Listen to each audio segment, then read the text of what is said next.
Comme ça. Oh, oui, au cœur de la jungle, on fait une découverte extraordinaire. Un jeu de la société Lego. Et oui, bienvenue au Palais des Singes.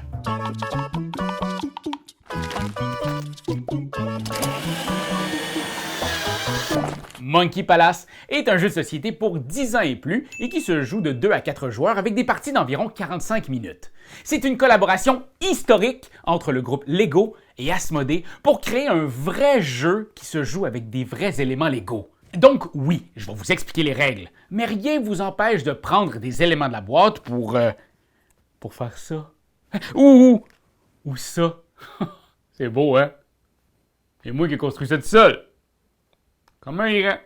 Dans Monkey Palace, on va tous construire ensemble un super palais au cœur de la jungle. On va essayer de placer astucieusement nos pièces pour récolter le plus de cartes possible. À la fin de la partie, on va compter le nombre de bananes sur toutes les cartes devant nous et celui ou celle qui en a le plus gagne!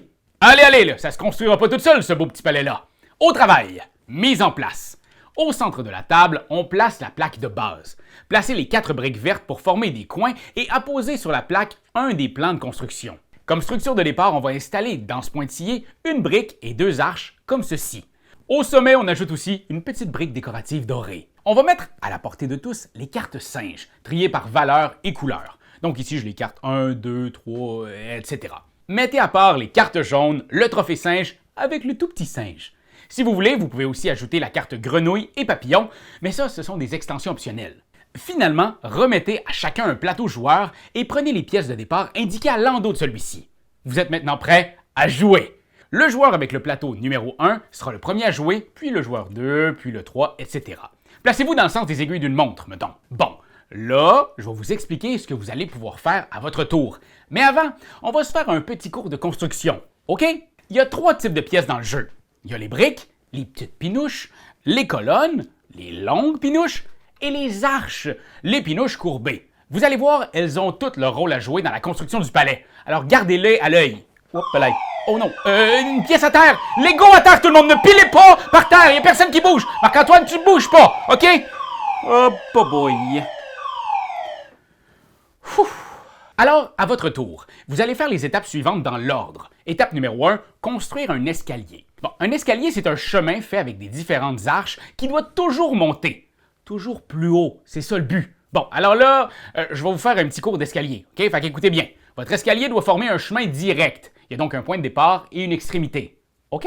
Un escalier part toujours d'un tendon libre de la plaque de base. On ne part pas un escalier dans le ciel. Mais non, les singes ne pourraient pas monter dessus. Un escalier peut commencer par n'importe quelle pièce de base. Ça, oui. Puis votre escalier doit être soutenu partout. On ne peut pas avoir un arche avec un pied dans le vide. Non! Ben non! Heureusement, vous avez des briques et des colonnes qui vont pouvoir vous aider à soutenir votre structure. Utilisez-les. Vous pouvez connecter votre escalier à des structures existantes du palais, même les pièces décoratives, mais jamais à l'un des tendons centraux d'un arche. Non. Visez les bouts, toujours les petits bouts. On vise les bouts, guys. Votre escalier peut changer de direction comme ça, mais il ne peut pas partir dans 2 directions différentes au cours d'un même tour. Et aussi, une arche ne peut pas soutenir une autre arche.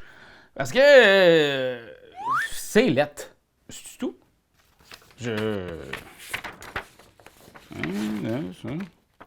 Ben oui, c'est pas mal tout. Toutes ces petites règles-là deviennent assez intuitives une fois qu'on y joue.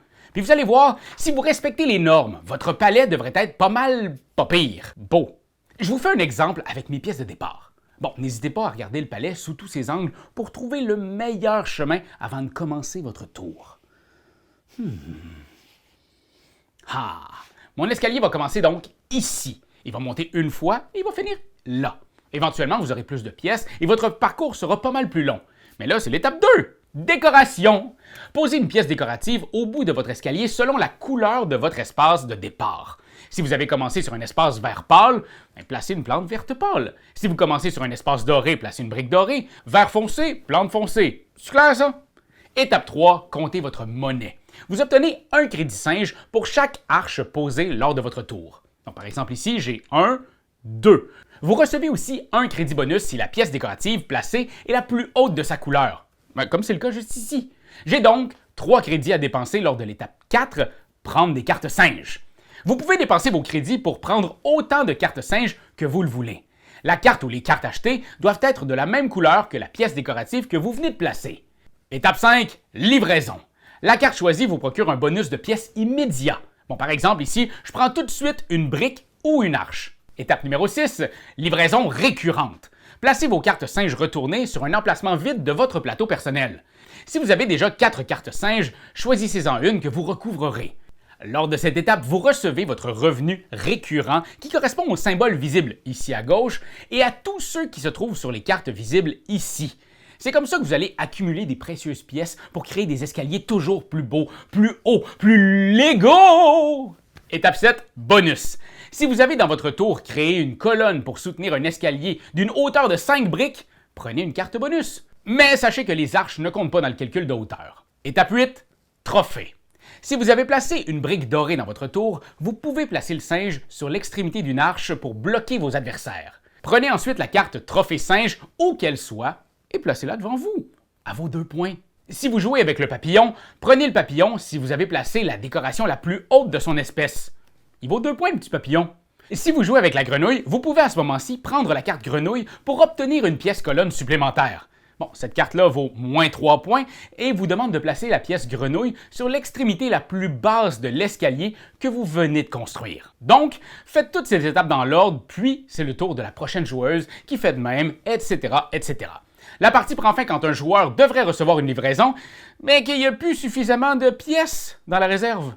On finit alors la manche en cours, puis on compte les points. Comptez les bananes sur toutes vos cartes singes, sur les bonus et sur les cartes trophées encore en votre possession. Celui ou celle qui a le plus de points remporte la partie. Et voilà, vous savez maintenant comment jouer à Monkey Palace. Et le plus beau dans ce jeu-là, c'est que quand on termine, on se retrouve devant une construction formidable, un travail d'équipe splendide.